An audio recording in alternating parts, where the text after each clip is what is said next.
I can see Feng Lin. Feng Ling, and I can see Bao Ling. How are you? I'm fine, thank you. Good. And Zhang Ling, how are you? I'm still good. Okay, but I'd be interested to find out, Zhang Ling, interested to find out more about where you live one day. I don't know anything about your town. How big is it, by the way? How many people? About a mountainous province, so a mountain. So is your city mountainous or is it flat like Hanoi? now it's in mountainous, so it's Okay, like many right. Okay, okay. And about how many people, Zhang Ling? I don't quite sure about it. Okay, but obviously much smaller than Hanoi, of course. It's quite large, but Yeah, we have not crowded people in Hanoi. right. Okay, all right. Okay, thank you. And Feng Ni, how are you? I'm fine, thank you. Good. Yeah. So who am I missing so far? No one yet. All right. Oh, sorry for the slightly late start today. I just needed to find something, but now we will get started. Mrs. Ha, is there anyone missing from today's class? Do you know? No, I don't think so because no one texted me to ask. No one texted you. Okay, Yes. that's great. Thank you, Mrs. Ha. Okay, everyone, let's have a look at what we're going to do today. And before we start, are there any questions? Any questions from last week or any questions that you need to ask me or want to ask me? All right, let's start today's lesson. Okay, Feng Ling. Yes. Okay, Feng Ling, can you please read this week's fun phrase? Fun phrase of the week, sitting on the fence. Okay, and what does it mean, Feng Ling? It means to be undecided about something. Good, thank you. Okay, Bao Ling. Yes. How do you use it? If you sitting on the fence, you haven't decided which side of argument you agree with. I'm on the fence. Sorry, teacher, can you zoom it in? Is it a bit small for you? Okay, yeah. Okay, I'll make it a bit bigger.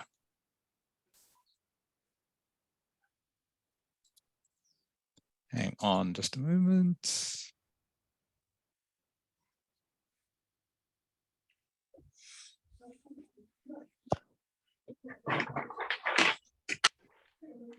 Okay. Yes. If you're sitting on the fence, you haven't decided which side of an argument you agree with. I on the fence about cheese flavor ice cream. Translate as I'm not sure whether I enjoy eating ice cream that tastes like cheese. Okay, thank you. Good reading. Thank you, Barling. So what this means is sitting on the fence. If you are sitting on the fence, means you are not sure about something. So the sentence I've got written here, I'm on the fence about cheese-flavored ice cream, means I'm not sure whether I like eating cheese-flavored ice cream. I'm not sure about the taste of it. Okay, so if you are sitting on the fence, do you know what a fence is, Zhang Ling? Me? Yeah, Zhang Ling. It's kindly not them. Sorry, Kang Ling, sorry. My mistake, sorry, Kang Ling. Yeah, do you know what a fence is? Fence? Maybe Fence, do you know what a fence is?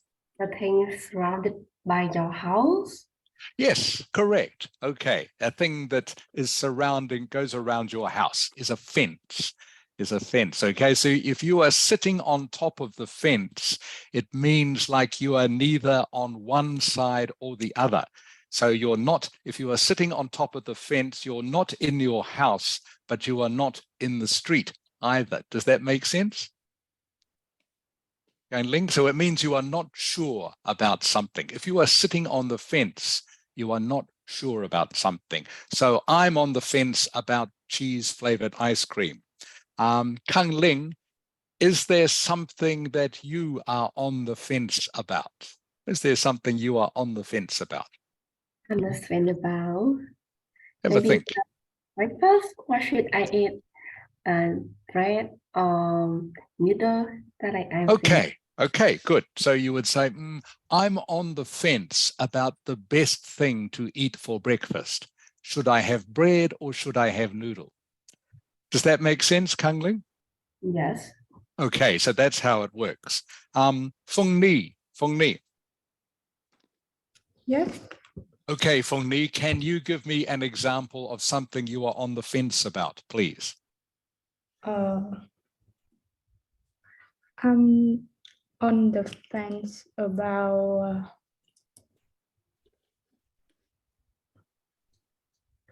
I don't know. I have no.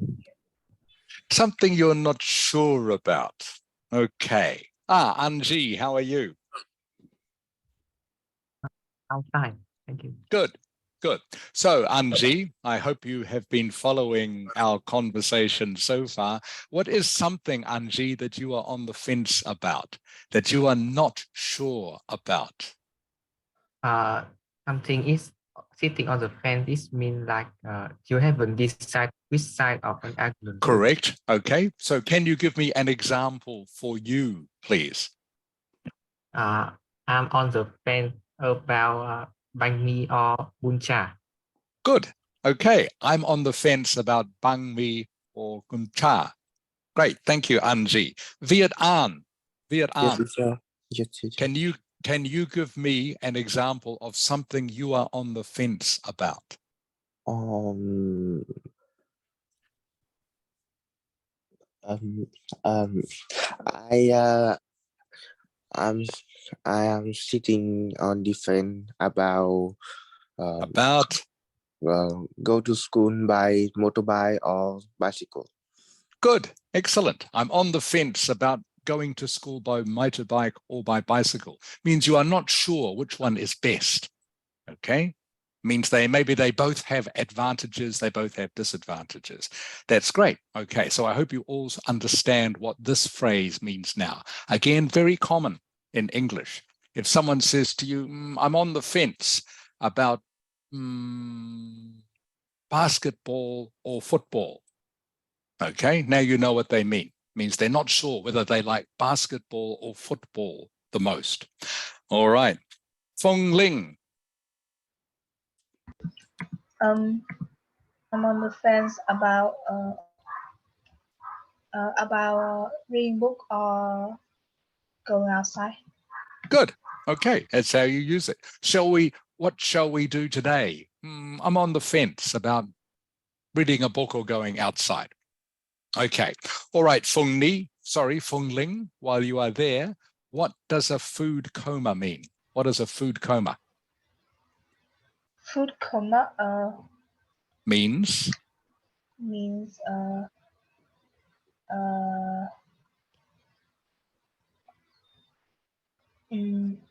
can you remember?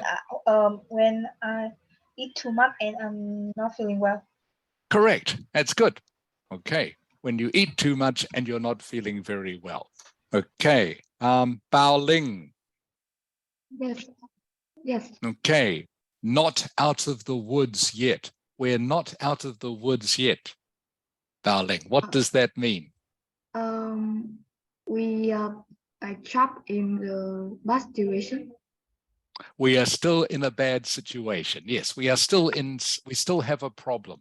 We are still in trouble. That's good, Bao Ling. Under the weather. Kang Ling. Under the weather mean you don't feel. Means. Sorry, I didn't hear that, Kang Ling. It means. You don't feel well. Correct, yeah. very good. We don't feel well. I don't feel well. I feel sick. That's great. Phung Ni, Yes. the ball is in your court. Phung Ni, what does that mean? If I say that to you. Oh, sorry, I don't remember this. What? Okay. Viet An, can you remember? I can't remember it. Okay. Anji, can you remember? The ball is in your court means that the decision is up to you. Correct. Very good. It means the decision is up for you.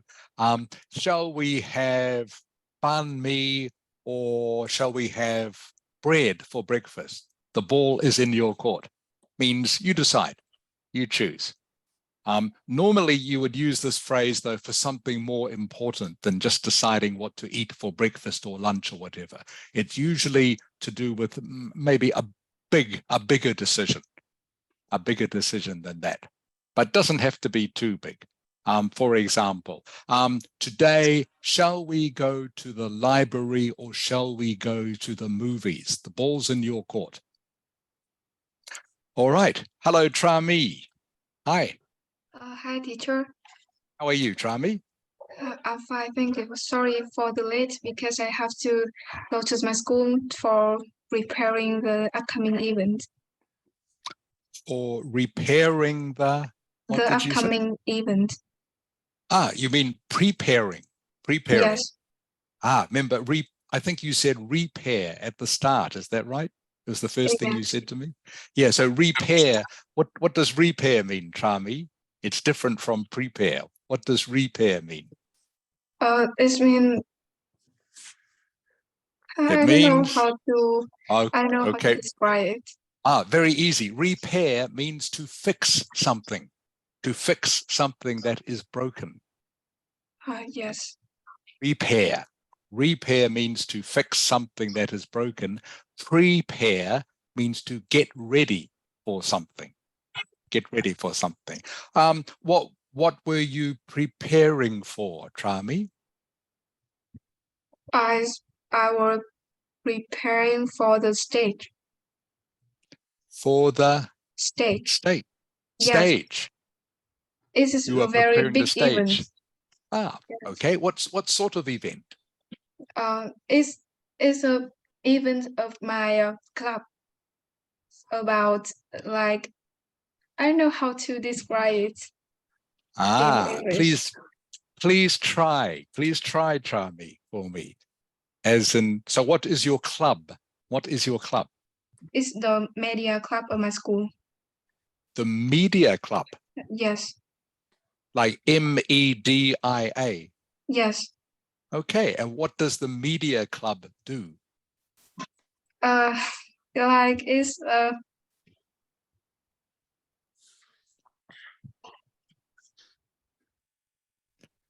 I don't know how to say.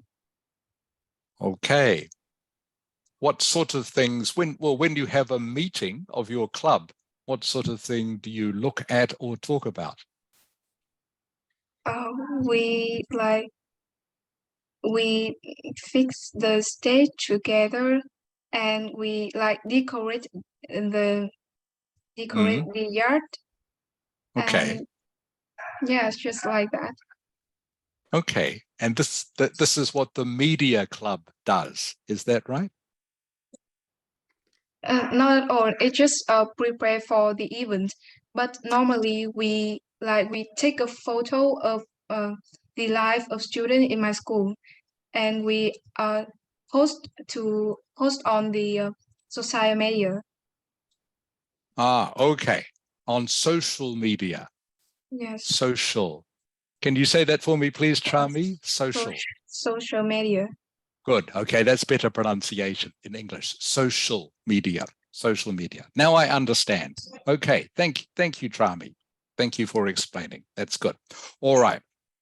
Okay, so back to the quick word challenge. So hopefully you all understand what sitting on the fence means. If you are on the fence about something, means you are not sure about something. Is China a good country or a bad country? I'm on the fence about that. Is communism or democracy better? I'm on the fence about that. Okay, means you are not sure. You are not sure about something. Okay, try me. Yes. Seeing as I have you there, okay. Can you please read number 1, please, of our quick word challenge? Can you please read sentence 1?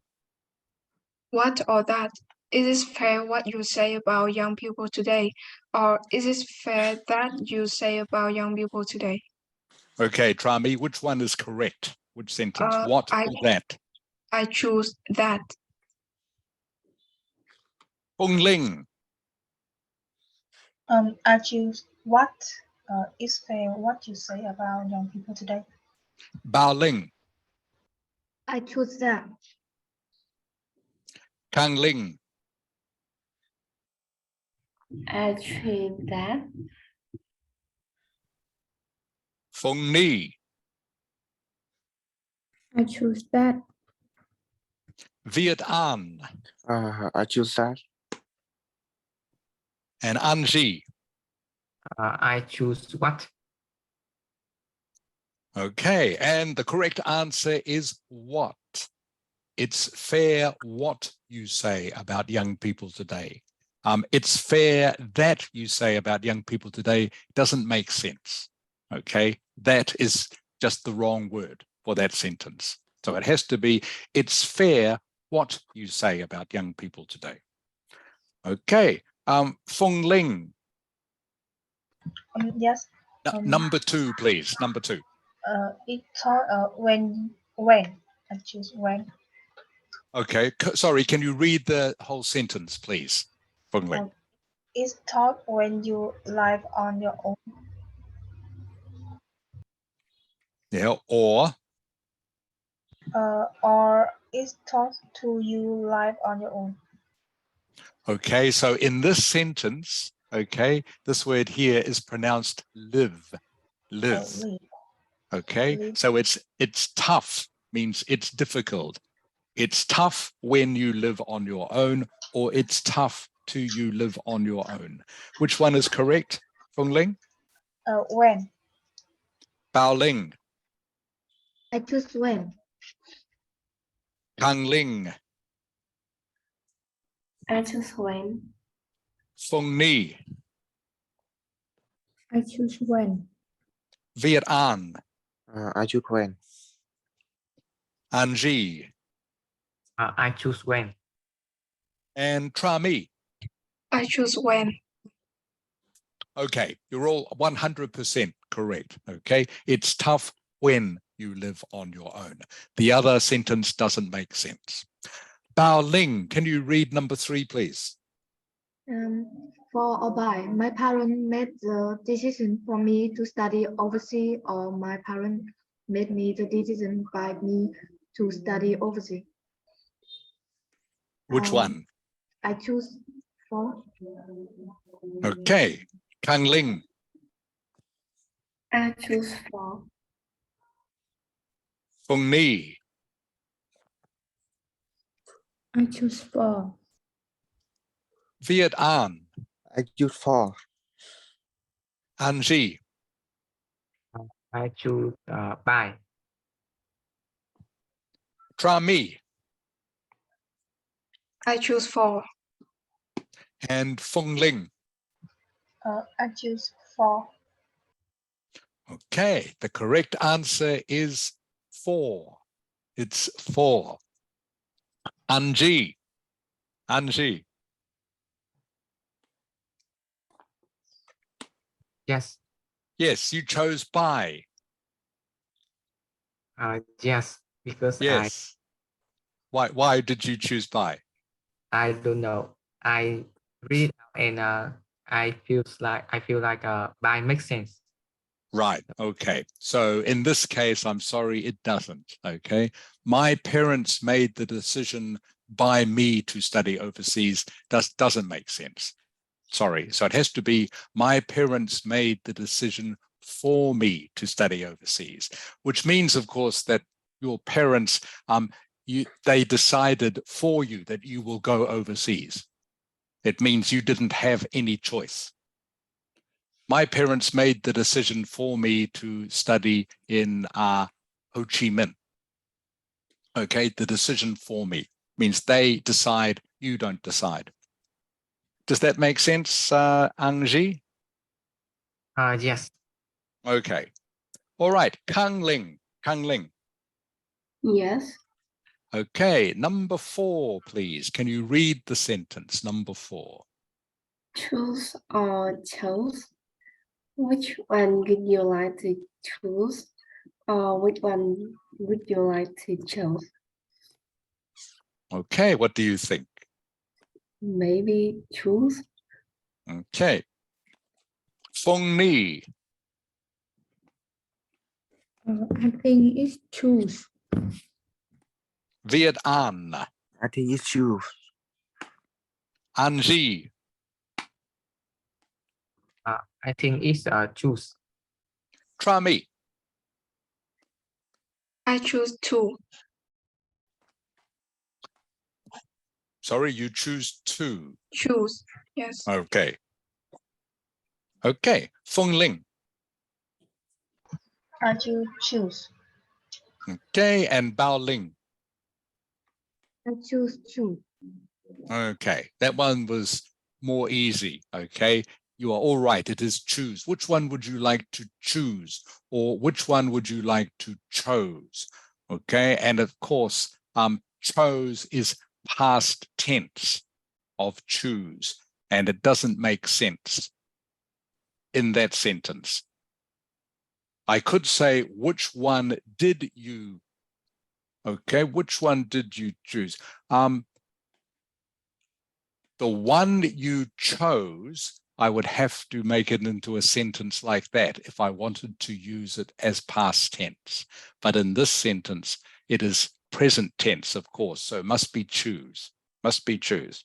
Okay, everyone, let's have a look at the scores, and only 2 people got 100%. So congratulations, Phong Ling and Tra Mi. Okay, you both got 100%. Well done. All right, any questions about any of those?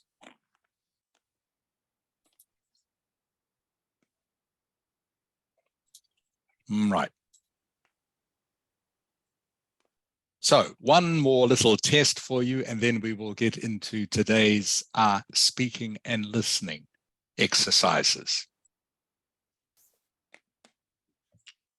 All right, and we're going to start, I think, from number 25. So, Phong Ni. Yes. Okay, you will be 25, okay? Viet An. Yes. 26. Angie.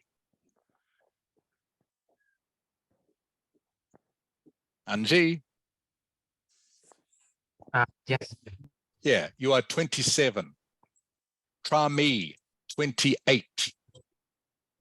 Yes. Phong Ling, 29.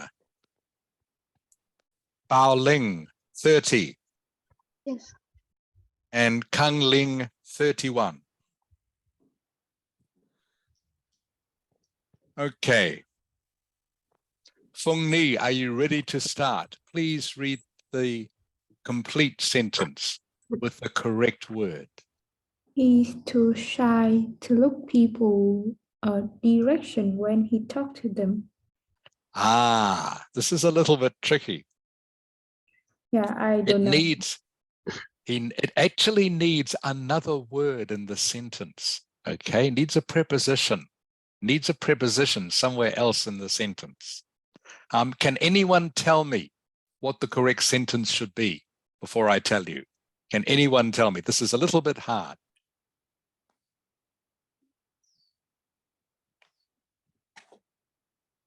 Anyone?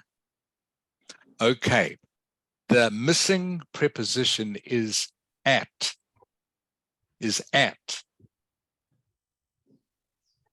Phong Ni, Yes.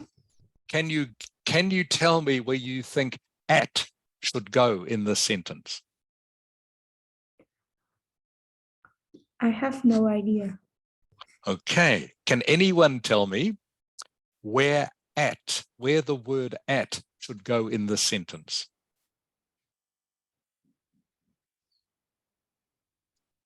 Anji, Yes. there. Can you guess where the word at can go in the sentence to make it make sense?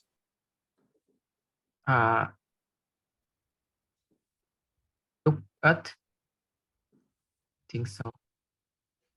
Sorry, Anji, I didn't hear. Sorry. I think we should put in after the look.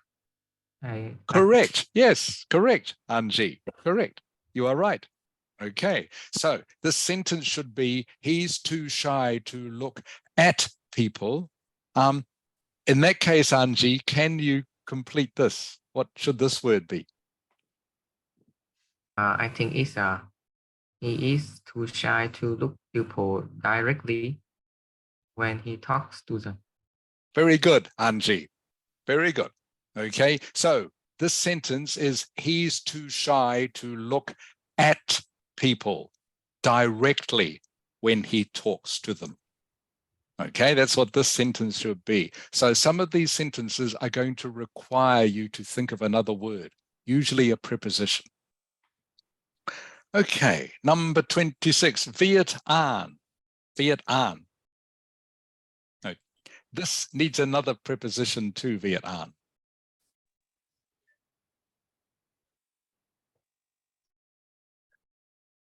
Việt Anh ơi. Have Yes, okay. have they put Okay, the Viet An. Christmas decoration? Yes. Okay, so you are right, Viet An. Decorations is the correct form of the word.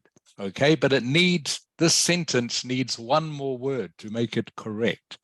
Do you know what it is, Viet An? Have they put the Christmas decorations? Needs another word after decorations. Do you know what it is? Very small word. Have they put the Christmas decorations? Needs another small word before yet. Yet. Have they put, yeah, it needs another small word. Okay, can anyone tell me? Yes. Can anyone else tell me? Try me. Decoration. Yeah, have they put the Christmas decorations? Needs another word after decorations. Try me. Do you know what it is? I have no idea. Okay. Bao Ling. I think is have they put the Christmas decoration on? Oh, very close, Bao Ling. Yeah. Not on, not on, but this word. Up. Yes. Okay, up. Okay. Christmas decorations in English, they always go up. Christmas decorations always go up. Normally, I'm sure you know what a Christmas tree looks like. You put decorations, up on the Christmas tree. So number 26, everyone, is have they put the Christmas decorations is the form of this word, and then it needs up yet. Up yet. Okay, Anji, number 27, please. Number 27 is they put too many unnecessary addition in food. Not additions. Not additions, Anji. This one is a little bit, needs to be a noun. Needs to be a noun. Can anyone tell me before I give you the word? Anyone else? Anyone guess? Tang Ling? Yes. They put too many unnecessary additions. Not additions in this case. The word, everyone, is additives. Additives in this case. Additives. not additions, additives. It is a noun, okay? And an additive is just something that you add. Okay, that's all it is. An additive is the noun version for something that you add. So an additive can be anything. An additive can be a chemical or another ingredient like flour or water or sugar or anything, some sort of herb maybe. They put too many unnecessary additives in food is the correct sentence. Okay, where are we up to? Try me, 28. I honestly think that there's no point in arguing with him. Just ignore him. Is correct. I honestly think that there's no point in arguing with him. Just ignore him. Okay, so it's got to be the adjective. I honestly think there's no point arguing with him. Thank you, Trami. Feng Ling, 29, please. Extraterrestrial life has not been scientifically provided yet. Okay, very close. You have the correct word. Okay, extraterrestrial life has not been scientifically. And this word here is proved, is pronounced proved, yet. Do you know what extraterrestrial life is, Feng Ling? Do you know what that means?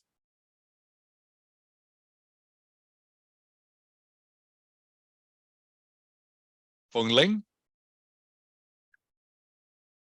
I don't know. Extraterrestrial, okay? Extraterrestrial means life on other planets. Extraterrestrial is a formal word that means life on other, it means not on Earth, not on our planet.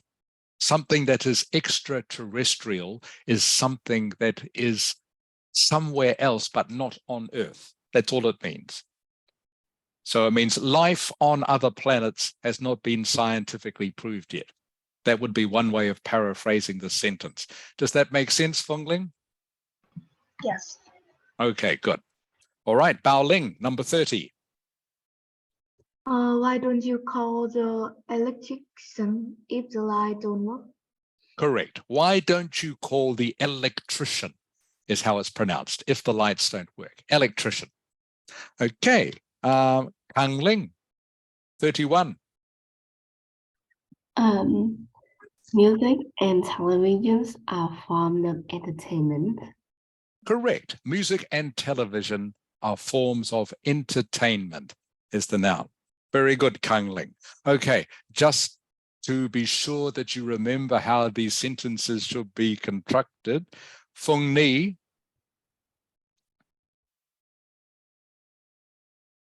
Hello, Feng Ni. Yes. Okay, Feng Ni, number 25. Can you remember how to say it now? Yeah. Okay, can you please say it for me? Number 25. He's too shy to look at people directly when he talks to them. Excellent. Very good. Perfect. Okay, and Viet An. Viet An. Yes, teacher. Okay, number 26, Viet An. Can you remember? Decoration. Have they put the Christmas decoration up? Yes.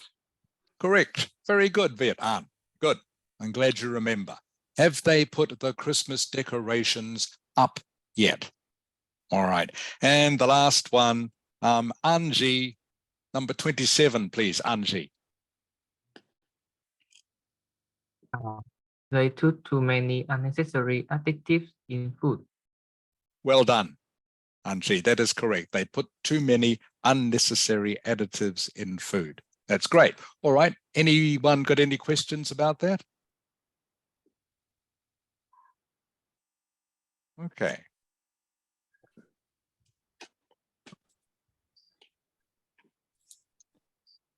I'll just unshare this with you, and then we will go on with the next part of the lesson.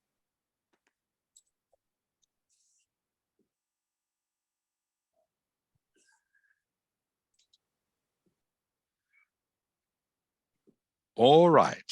So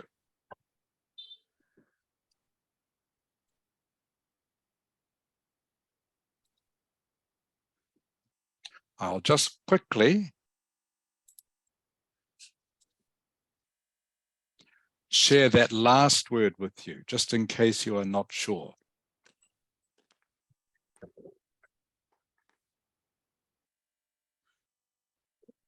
All right, you should all be able to see that word now, additive. All right, which is a noun, and an additive is just the name that you give to something, anything that you add to something. All right, this petrol has additives in it, means this petrol has extra chemicals in it. This food has too many additives in it, maybe some extra chemicals or maybe vitamins. All right, that's what an additive is, an additive. So I hope you can all remember that. All right, everyone. Okay, so what we're going to do now is, hang on, I will just share this with you.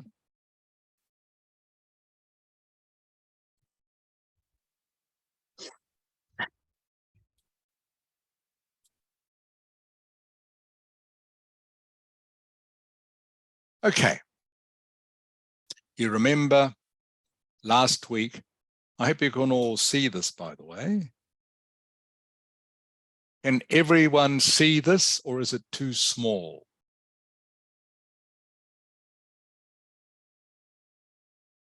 Kang Ling, can you see this okay? Can you read the document? Actually, I can read it, but it's really small. Yeah, it is really small. Okay, I'll try and make it a little bit bigger. Hang on. Okay. Yeah, if I make it bigger, I lose the formatting, but it shouldn't matter too much. Okay, so remember last week we talked about using character adjectives to describe someone, okay? And then you need to give an example. If you use a character adjective to describe yourself or someone else, then you need to give an example. So you might remember the example that I used was, she's really outgoing, okay? This is the character adjective I've used, outgoing, and then I've given an example. She's always going out with friends and colleagues. Or, he's not very reliable. He's often late for our meetings. So again, reliable is the character adjective, and this is the example. And you might remember that I got you to give me some character adjectives. What I want you to do now is I am going to play you 3 people talking about their relatives. Now, these 3 people are all going to be talking. Each one will talk in a different accent. So this will give you a chance, A, to listen to different English accents besides mine,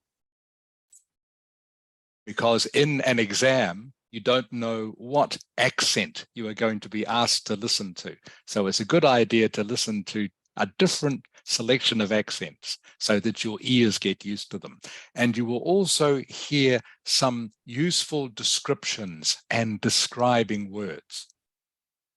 So while we are going through it, please make a note of any unfamiliar words. And you can ask me at the end. So I'm just going to play this now. Actually, I'll play the start of it and just check. Anji. Yes. Yeah, Anji, I'm going to play the start of this. Please tell me if you can or can't hear this, okay? Yes. Okay, here we go. 1. The person I'm closest to. Okay, can you hear that, Anji? Yes. Good. All right. So I hope everyone else can hear that too. So I'll just start it again, just slightly from the beginning. So again, please listen to what we're going to be listening to is 3 different people talking about their relatives. Okay, so all you have to do at this stage is just listen. The person I'm closest to in my family is definitely my mum, Kate. We've always got on and we hardly ever fall out. I know that's unusual. She's really outgoing. She's always going out with friends and colleagues. Everyone thinks she's good fun. I look up to her because she's so hardworking. She never sits still and she works long hours. She can be a bit impatient though. She gets annoyed when her colleagues aren't as efficient as her. I take after her in that. I'm impatient too. And she's oversensitive, often getting offended for seemingly no reason. Okay, Viet An. Yeah, teacher. Yeah, that person who was talking, who was he describing? Who? Who was he talking about? Hmm, Can you remember at the start, he said who he was talking about? Con phải tập anh trung chàng nó vào chứ, bởi vì nó rất là không dễ. nhớ đoạn sau cho không đầu ấy. Nó nói về mẹ nó nói rất là đơn giản mà. Con phải chú ý tập trung vào chứ. Đi thi chỉ được nghe Okay. một lần thế thôi. Is his mother. Yes, correct. He was talking about his mother. That's good. That's good, Viet An. I'm glad you understood that. Okay, so that is the first one. This is number 2. Number 2. 2. My cousin Kieran and I grew up together. We were inseparable. He was so creative. He'd always think of new games we could play and make up these stories to make me laugh. I was constantly amazed by his open-mindedness as well. He was never judgmental. I wish I could be like that. Unfortunately, we grew apart, slowly but surely, and by the time we went to university, we weren't in touch anymore. I haven't seen him for years. It's really sad. I would blame it partly on the fact that he's not very reliable. So, for example, if I message him, he won't respond. I'm not sure what he's up to these days. All right, Angie, she said it very quickly at the beginning, but who was she talking about? He was talking about her friend. Not her friend. No. Not her friend. Her neighbor. Not No. not her neighbor. Not her neighbor. Em Okay, hỏi can anh. anyone tell me? Anyone tell me? She said this is talking about a relative, remember? Talking about a relative, but what sort of relative? Ôi, bọn này Try phải me. luyện Try nghe me. nhiều vào chứ. It's her cousin. Correct. Good Đấy, listening, rồi. try me. Okay. She was talking about her cousin. She was talking about her cousin. Okay. So that accent, by the way, was an Irish accent. Someone from Ireland. That's why it sounded different from the first accent. All right. And here's the last one I want you to listen to. 3. I know this is a cliche, but I don't get on with my in-laws, especially my mother-in-law, Jane. She's so nosy, always wanting to know what we're doing and who we're with, and she's terribly blunt, which means she quite often upsets us with things she comes out with. And then she can be quite stingy. When we go out for a meal with her and my father-in-law, she never offers to pay, even though they're much better off than us. I must say, though, she's extremely clever, and I do respect her for that. She set up her own business 5 years ago, and it's gone from strength to strength. She's so self-assured and ambitious too, which I suppose is why she's so successful in business. Okay. Song Ling. Yes. Who was that person talking about? What relative? She's mother-in-law. Correct. Very good. Mother-in-law. Very good. And by the way, that accent was a Scottish accent. So you heard 3 different accents there. The first one was English, an English person. Second person was Irish. And the third person was Scottish. So as I said, it's a good idea just to listen. This is one reason why I've done this, so that you can hear English spoken by people with different accents. So you get used to the sound of different voices. All right. Now we're going to listen to track 1 again, okay? And I want you, as I've written here, to notice how adjectives describing character and personality are modified. Then I want you to complete sentences 1 to 10 with the modifying adverbs that you hear. So, for example, number 1, you're going to hear a modifying adverb here. All right, she's something outgoing. Number 2, she's something hardworking. Number 3, she can be something impatient. In fact, we're going to have to listen to all 3 again, all right, to work this out. Okay, are there, before we start, any questions over what some of the words mean?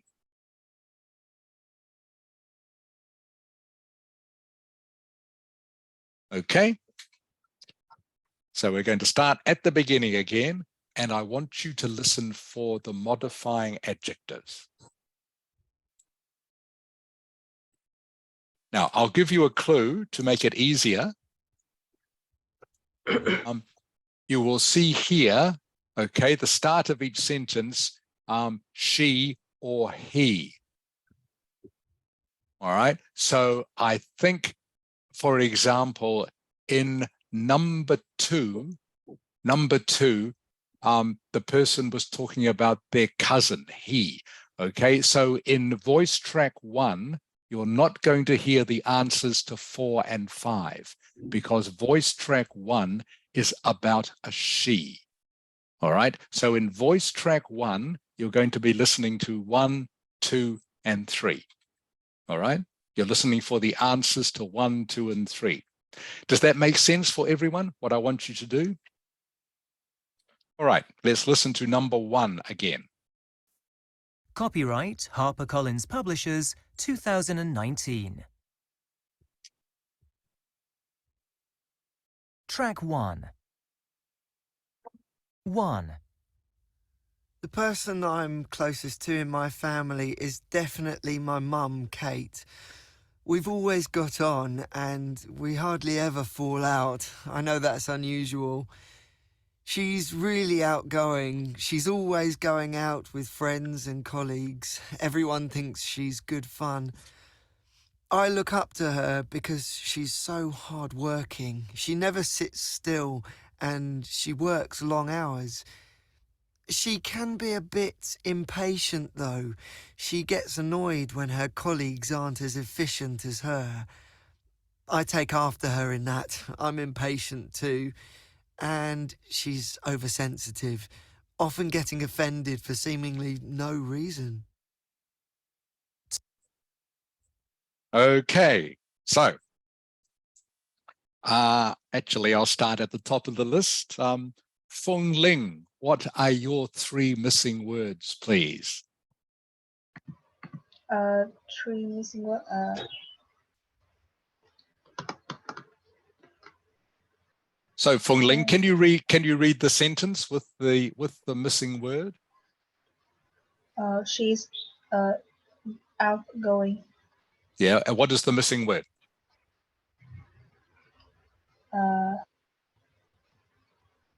Really? Okay, that. And number 2, what is the missing word? She's hardworking. So she's so hardworking. Okay, and number 3? She can be impatient. Okay. She can be impatient. What is the missing word? I have no idea. Okay, that's fine. Bao Ling. She can be a bit impatient. Okay, and what are the other 2, Bao Ling? She is so hardworking and she is very outgoing. Okay. What is number 2? I didn't hear that. She is She's so. okay. Okay. Kang Ling. Yes. Yeah. Number 1, Kang Ling. She's very really. Sorry. So what do you think the missing word is, Kang Ling, for number 1? She's really outgoing. Okay. Number 2. She is also hardworking. Okay. And number 3. She can be a little impatient. Okay. Fung Ni. Number 1. Number 1 is she's really outgoing. Number 2. She is so hardworking. Number 3. She can be a bit impatient. Viet An. Teacher, she Number she is really outgoing. Number 2. She is so hardworking. She can be a bit impatient. Anji.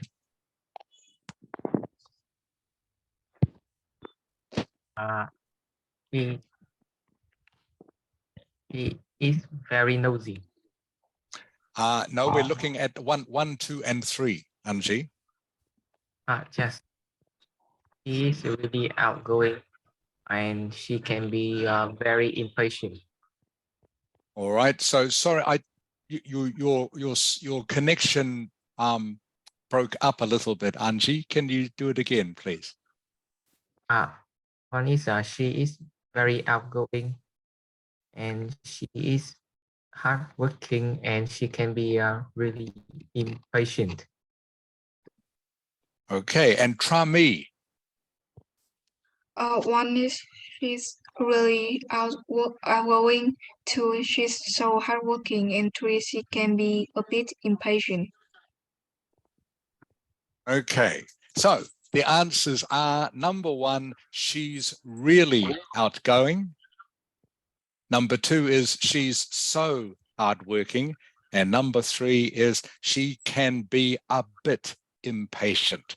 All right. So congratulations to Bao Ling, Fung Ni, Viet An, and Trami, who all got 3 out of 3. Anji. Yes. Anji, are you paying attention okay? You didn't get any correct. Yes, but it's a little bit noisy around here, so cannot really hear it. Okay. Okay. I hope you can hear the rest, Anji. All right. All right, everyone. So they were the modifier. Now you know what to do. This should be a little bit easier next time. So in this next conversation, you are just listening to answer 4 and 5. Okay? 4 and 5. Here we go. 2. My cousin Kieran and I grew up together. We were inseparable. He was so creative. He'd always think of new games we could play and make up these stories to make me laugh. I was constantly amazed by his open-mindedness as well. He was never judgmental. I wish I could be like that. Unfortunately, we grew apart, slowly but surely, and by the time we went to university, we weren't in touch anymore. I haven't seen him for years. It's really sad. I would blame it partly on the fact that he's not very reliable. So, for example, if I message him, he won't respond. I'm not sure what he's up to these days. Okay, one word there that maybe some of you might not have heard before: inseparable. Inseparable. Trami, do you know what inseparable means? I don't know what it means. Okay. Kang Ling? I forgot it. Kang Ling. I don't remember it. Okay, inseparable. Okay, it was one of the adjectives they used. Inseparable. You don't know what it means? or you do know what it means?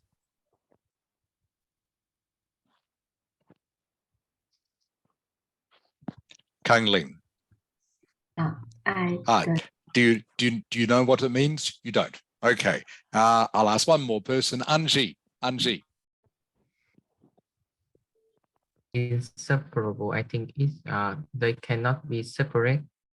Is correct. Okay. If you and someone else are inseparable, it means you are always together. All right. So you are correct, Anji. Kang Ling, does this make sense to you now? Yes. Okay, if you are inseparable, if you and your sister are inseparable, means you are always together, you do everything together.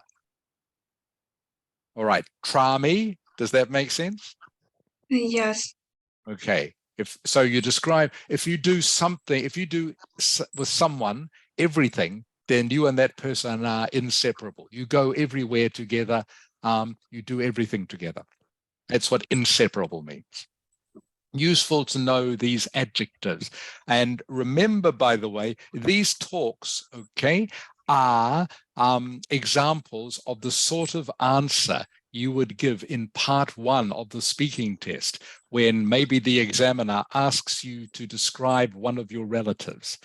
These are examples of the sort of answer you will give, and they are examples of the sort of adjectives you use to describe people and examples that you give. All right, so very quickly through number 4 and 5 now. Feng Ling. Number 4, he was so reliable. He was so creative. And number And 5. Number 5, he's not very reliable. Bao Ling. Number 4 is he was so creative, and number 5 he is not very reliable. Kang Ling. He was so creative and he is not really reliable. Reliable. Okay. Feng Ni. He was so creative and he was not very reliable. Viet An. He was so creative and he is not very reliable. Anji. He was so creative and he's not very reliable. And Trami.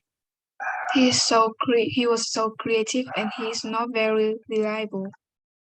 Okay, very good, everyone. 100%. You all listened correctly. That's good.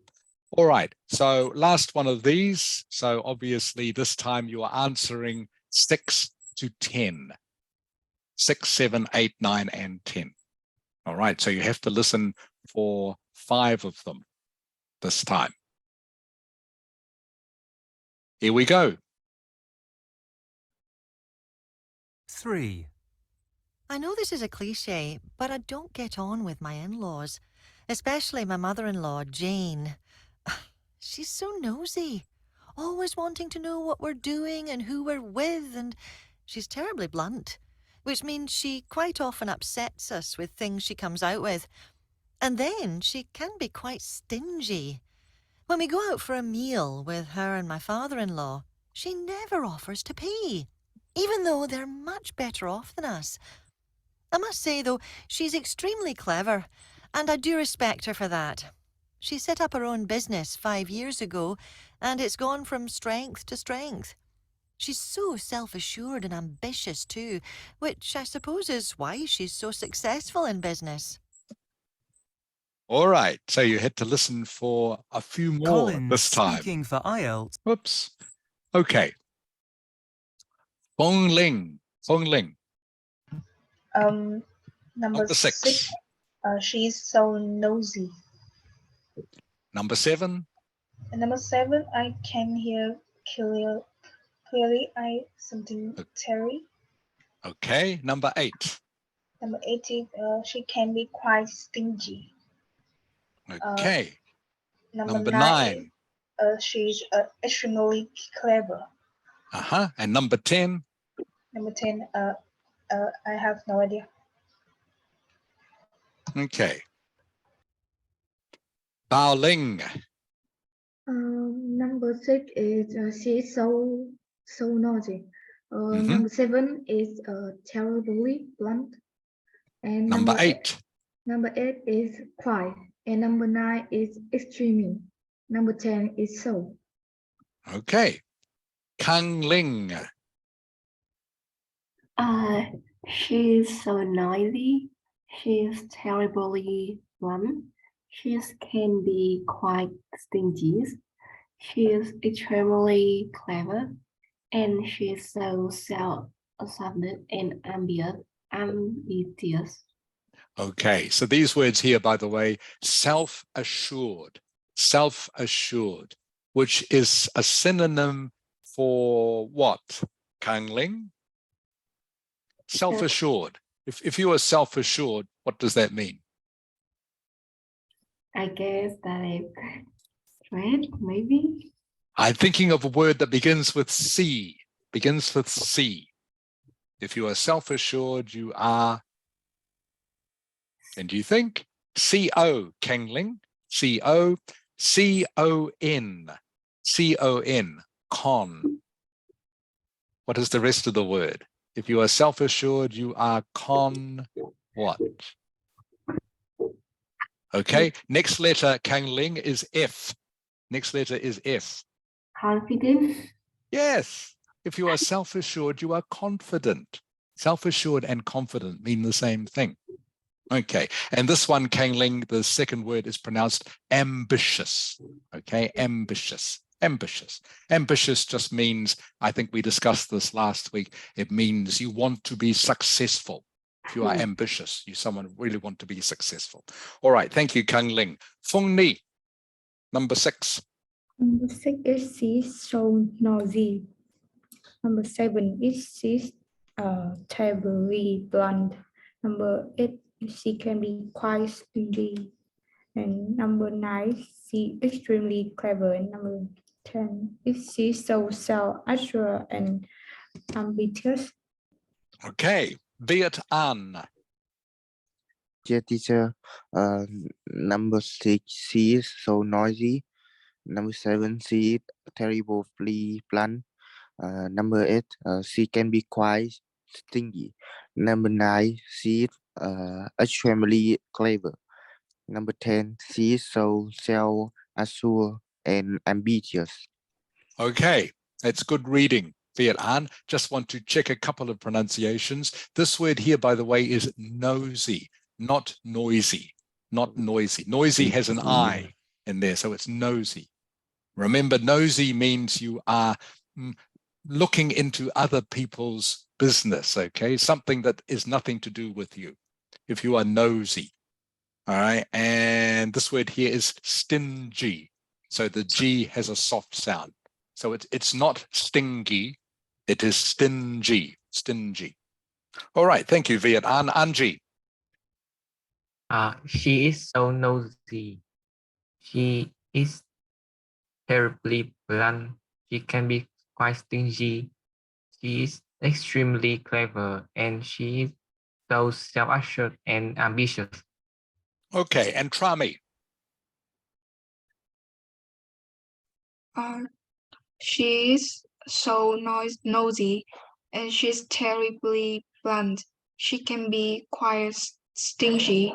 She's extremely clever, and she's so self-assured and ambitious. Okay, very good. Congratulations. Just about all of you got 5 out of 5 for that. So that was good listening. The person had a little bit of a tricky accent, the Scottish accent. Also, she was speaking quite fast. So your listening is good.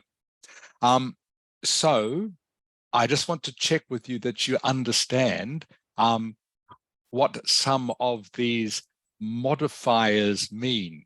All right. So she is so nosy. All right, is easy. She's so nosy. She's terribly blunt. Terribly, in this case, means very.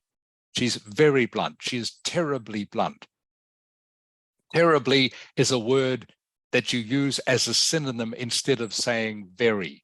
Like, I'm terribly hungry, I'm terribly tired, I'm terribly thirsty, I'm terribly busy. Just means you're very, very busy if you use the word terribly, terribly. Number 8, she can be quite stingy. Q-U-I-T-E. Q-U-I-T-E, quite stingy. It is a synonym just meaning a little bit stingy. Okay, so it's not the same as terribly. Terribly means very, very, all right? But quite means a little bit. If you are quite, I am quite hungry, I'm a little bit hungry. I'm quite tired, I'm a little bit tired. Number 9, all right, was extremely. Again, extremely is a synonym meaning very, very. You could almost use the word terribly, except terribly is not usually used with a word like clever, but it means the same thing. It has the same sort of extra emphasis. So someone who is extremely clever is very, very clever. I'm extremely hungry, I'm extremely thirsty, means I'm very, very. All right. And the last one, of course, was she's so, was the using so again. She's so self-assured and ambitious. All right. Are there any questions about any of that? All right. Next week, I will get you to practice these a little bit more in your own talks. As it says here, number 2, we can use the same adverbs before a negative adjective, but we normally only do this if we don't like the person or we are angry with them. All right. So, for example, creative is a positive adjective. He was terribly creative. You could say, it means he's very, very creative. But you can also say, but if you say she can be terribly stingy, you only use this if maybe you don't like this person or you are angry with them. So there is a slight difference between using it with a positive adjective and with using it with a negative adjective. And remember, stingy is a bit negative, blunt is a bit negative, nosy is negative. Any questions about that? There is a couple of phrases that they used in those conversations. Just one I will check with you now. Pung Ling. Yes. Okay, if you say to someone, my friend is better off than me, what does that mean? Yes. You know what that means? If you were to say, yeah, if you said to your mother, for example, my best friend, she's better off than me, what does that mean? She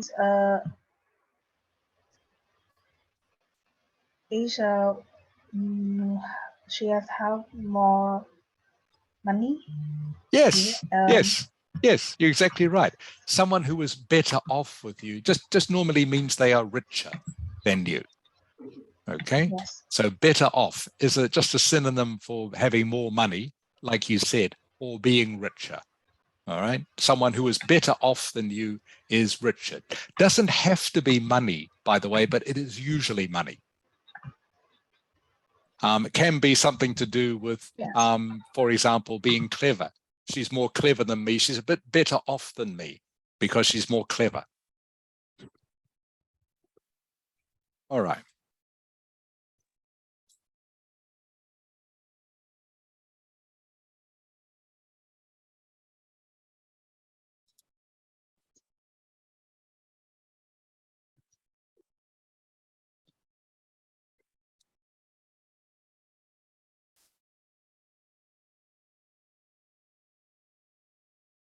I will again expand this so you can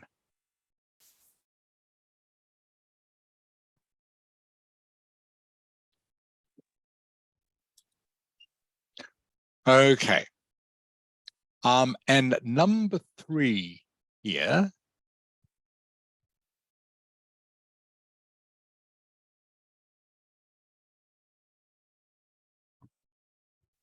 Bao Ling. Yes. Okay, can you please read number 3? Number 3. If we say something negative about someone, e.g., she is impatient or he is unreliable, it can sound rude, impolite, or too blunt. So we often soften negative comments using phrases such as can be a bit and not very, e.g., she can be a bit impatient. He is not very reliable. Okay, so good reading. Thank you, Barling. So again, what this means, we heard an example of this in the talk, and we heard the use of the word very. She can be a bit impatient. If you use this phrase, can be a bit, which is a collocation, by the way, the words in this phrase go together.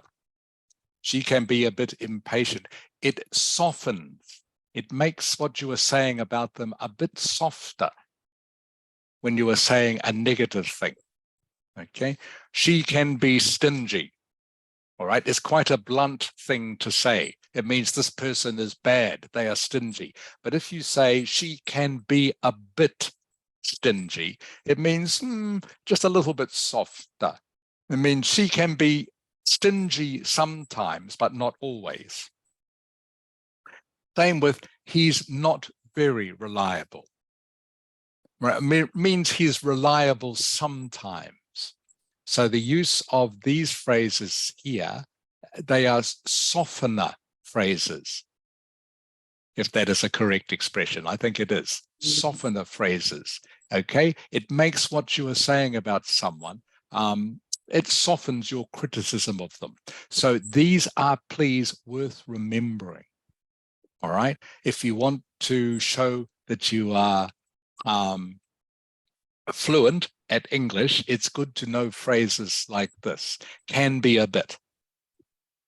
She can be a bit impatient. She can be a bit stingy. She can be a bit jealous. All right. It means a little bit. Not all the time. And the same with this. Not very. Right? He's not very reliable.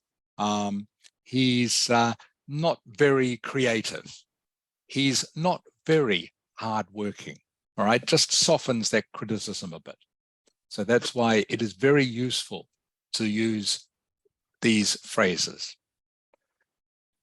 Right, so we don't have that long to go in the lesson, but we have long enough. So what I'm going to get you to do now, right, is for yourself, please write a quick description about someone in your family using the adjectives that we looked at in part 1. Also using modifiers and an explanation. So, for example, my brother, he's not very reliable.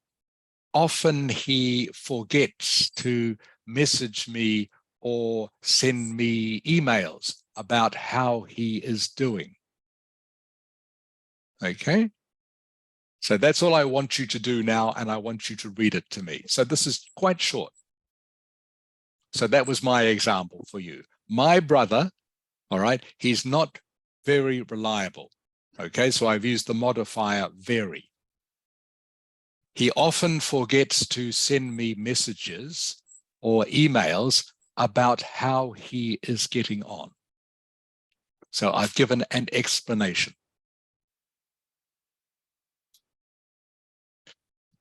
All right, and just in case some of you have forgotten the part 1 adjectives, here they are. Ambitious, blunt, clever, creative, good fun, hardworking, impatient, judgmental, nosy, open-minded, outgoing, oversensitive, All right, so please choose one or two of those adjectives and please apply them to one of your relatives. So I'm going to give you just a minute to do this and we're going to start. Trami, Yes. I will start with you in a minute, okay? Yes. All right, Trami, you are number 1.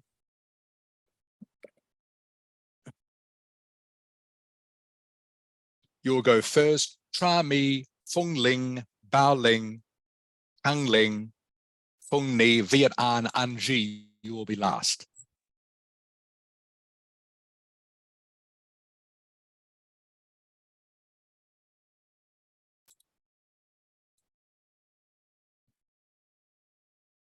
So again, this is what I want you to do. Just quickly write a description, which you're going to tell me, all right, about someone in your family using an adjective from part 1, also using a modifier and an explanation.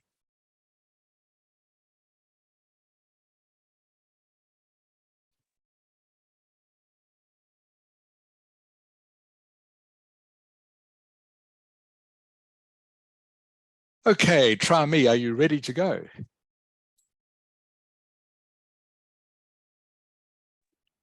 Please wait for me a little bit more. Yeah, sure.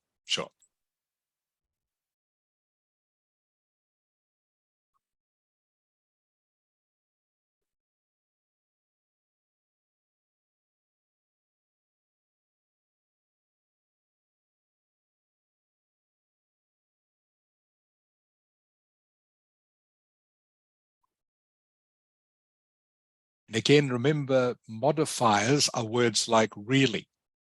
Okay, she's really clever. She's so impatient. She's a bit stingy.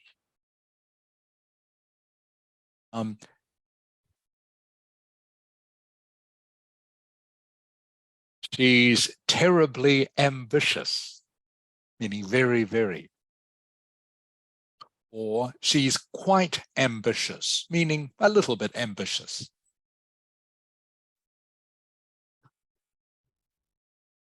She's extremely impatient. She never waits for anyone. Those are the modifiers I want to hear. Are you ready, Trami? Yes. All right, Trami, whenever you're ready, please. My mother is very quiet, is a very clever and hardworking person. She had taught me math, English when I was in primary and secondary school. Also, she's hardworking. She's extremely hardworking because she often works from 8 p.m. to 11 p.m. every evening. Moreover, she's very patient in what she does. Okay, that's good. That's good, Trami. Actually, I'm sorry, I didn't need you to make it that long. Okay, doesn't have to be too long. All right, but that was good, Trami. Just please remind me again, what were the first adjectives and modifiers you used? What was in your first sentence, Trami? Is very clever and hardworking. Okay, she's very clever and hardworking. Okay, that's great.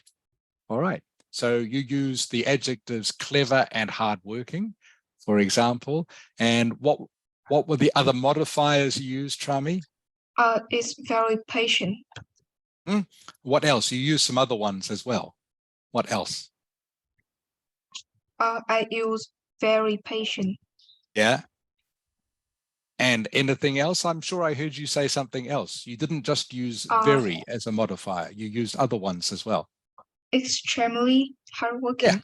Yeah, extremely hardworking means very, very hardworking. That's good. That's great, Trami. Thank you. All right, Phung Ling. I can give me a little bit.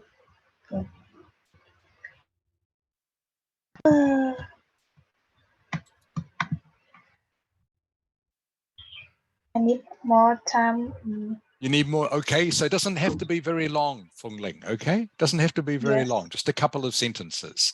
Bao Ling. Yes. She My sister is very creative. She can drum well and make many products from paper or cotton. Besides that, she is so outgoing. She can play with her friend all day and forgot to go home. She's quite impatient. She don't want to wait for anyone, and sometimes she is rude because of her oversensitiveness. So she is she is easily upset. Okay, very good. Again, thank you. But you don't have to make it that long. All right. For those of you who are worried that you are not making this long enough, just a couple of sentences will be fine. That was very good, Baoling. So I heard the modifiers I heard were very, so, and quite. Is that correct? Yes. Okay, good. You just a couple of things I will quickly correct. You said sometimes she forgot to go home. Is that right? I said she can play all day with her friend and forgot to go home. Okay, it should be and forgets to go home. Forgets to go home. Okay, forgets to go home. And then you talked about her being oversensitive. What was the form of the word you used? I used the noun oversensitiveness. Okay, it wasn't quite correct for the sentence that you gave me. Can you remember the sentence? Sometimes she is rude because of her sensitiveness. Her oversensitivity is the correct form of the word, okay? Her oversensitivity. All right, but the rest of that was very good. Thank you, Baoling. All right, Feng Ling, are you ready yet?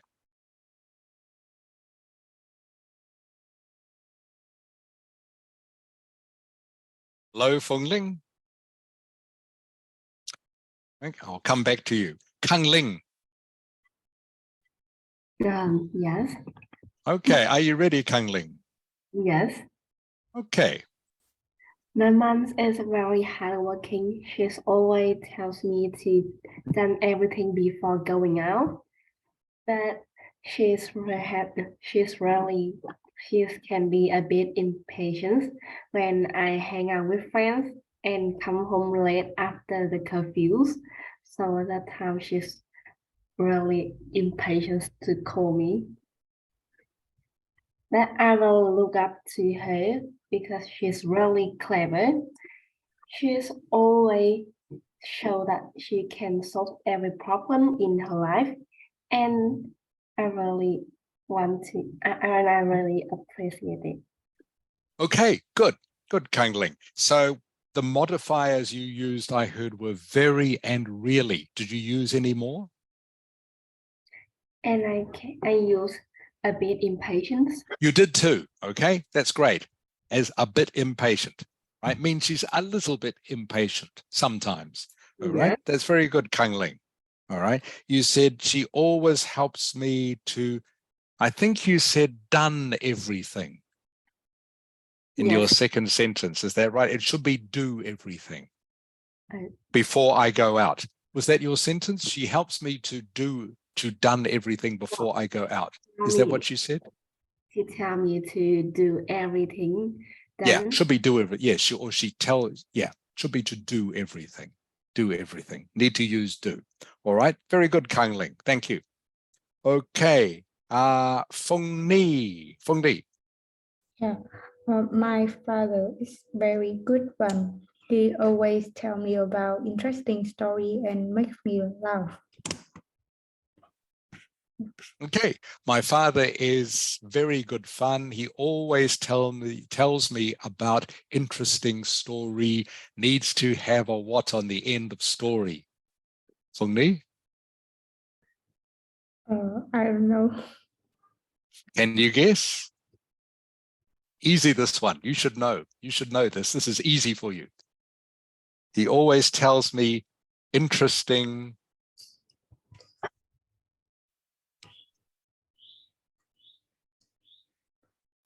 I don't understand what you say. Yeah. I need you to change. What is the word? What is the sentence that you said? He always tells me. But Sorry, I don't understand. yeah, can you read for me that sentence? The sentence you have there. He always tell me about interesting thing, a story, and makes me. That's right. Yeah, he always tells me about interesting. You said story. Okay. Yeah. What needs to be added to the word story to make it correct for the sentence? What letter? Stories. Yes. Yes, Feng Ni. Stories. Okay. It needs to be plural. He always tells me interesting stories. Okay. If you say interesting story, it means he only ever tells you one story. So it has to be stories. Okay. So the rest of that was fine. So your modifiers were very, Yes. very, okay. And you said interesting. Yeah. Okay. Were there any more? Any more, Feng Ni? So Okay, that's fine. Viet An.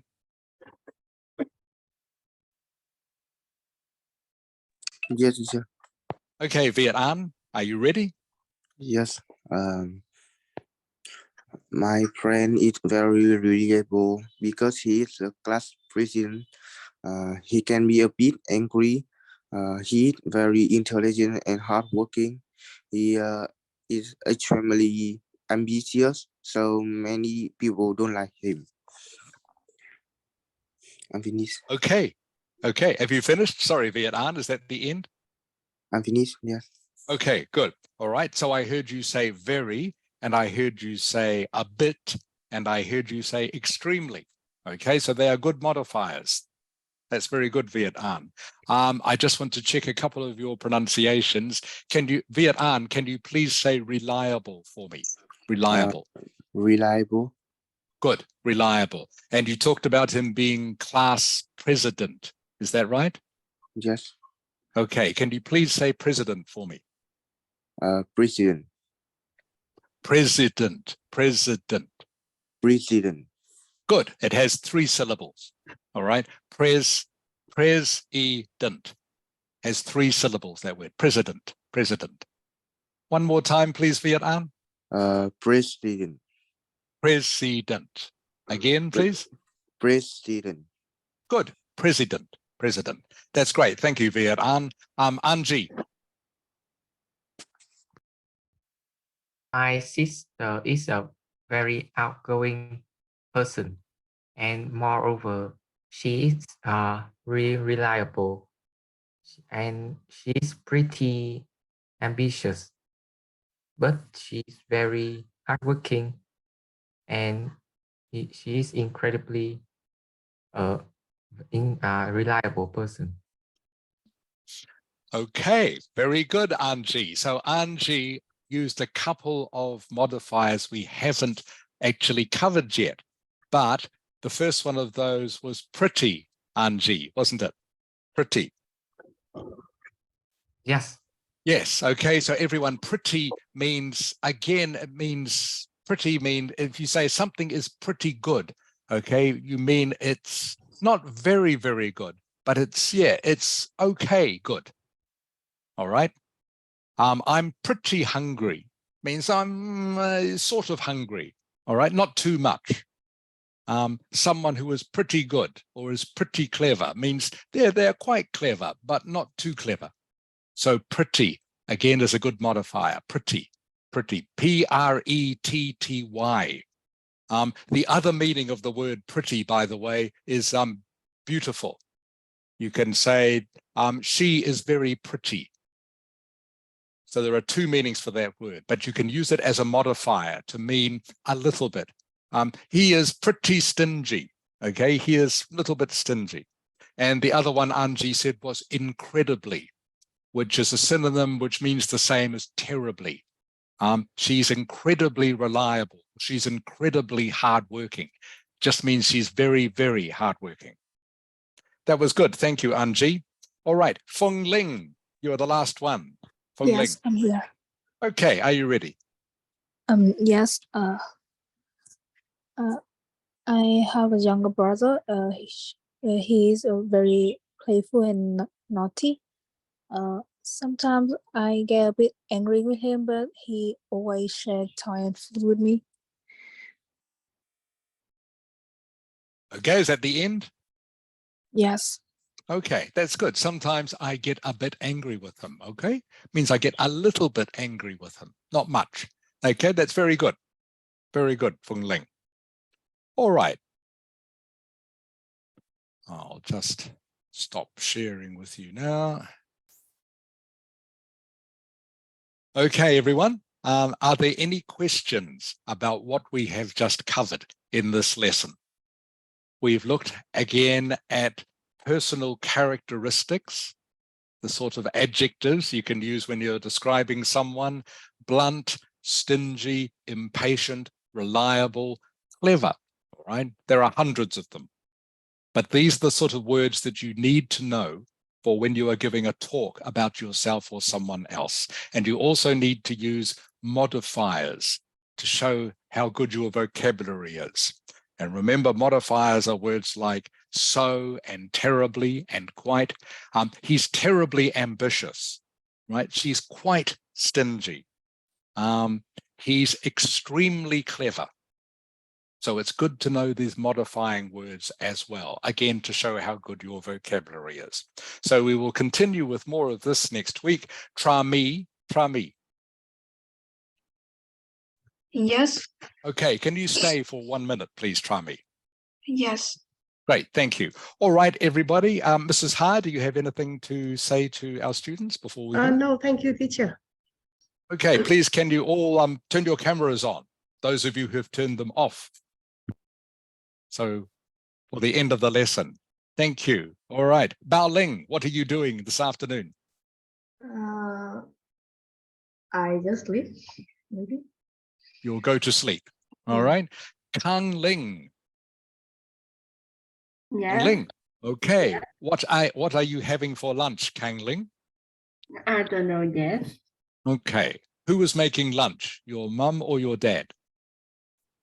My dad always go to work until the evening, so maybe my mom and I will go out to eat. Okay, good. Good English. Thank you.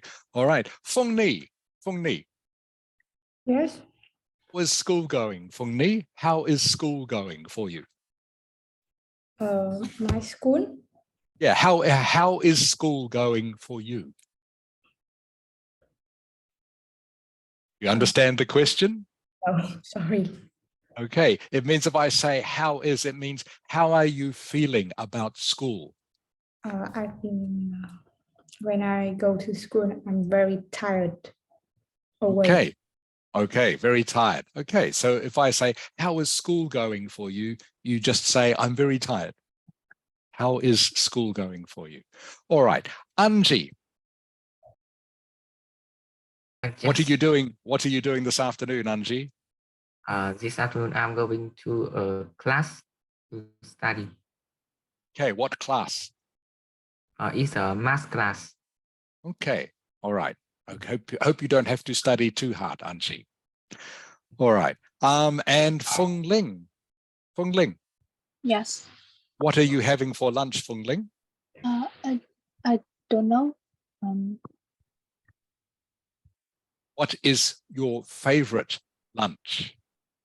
My favorite food bún chả. Bún chả. Okay. Viet An. Yeah, teacher. Okay, Viet An, what are you doing this afternoon? I will do my homework. Okay, you'll do your homework. All right, that's very good. All right, remember, I ask you these questions just to help you improve your conversation. So again, sorry to keep you waiting a little bit later today, but we started a little bit late.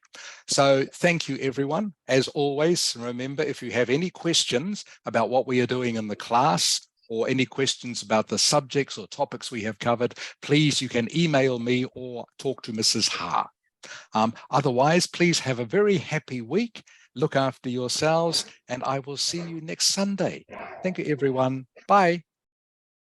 Okay, goodbye, everyone. Bye-bye. Bye, everyone.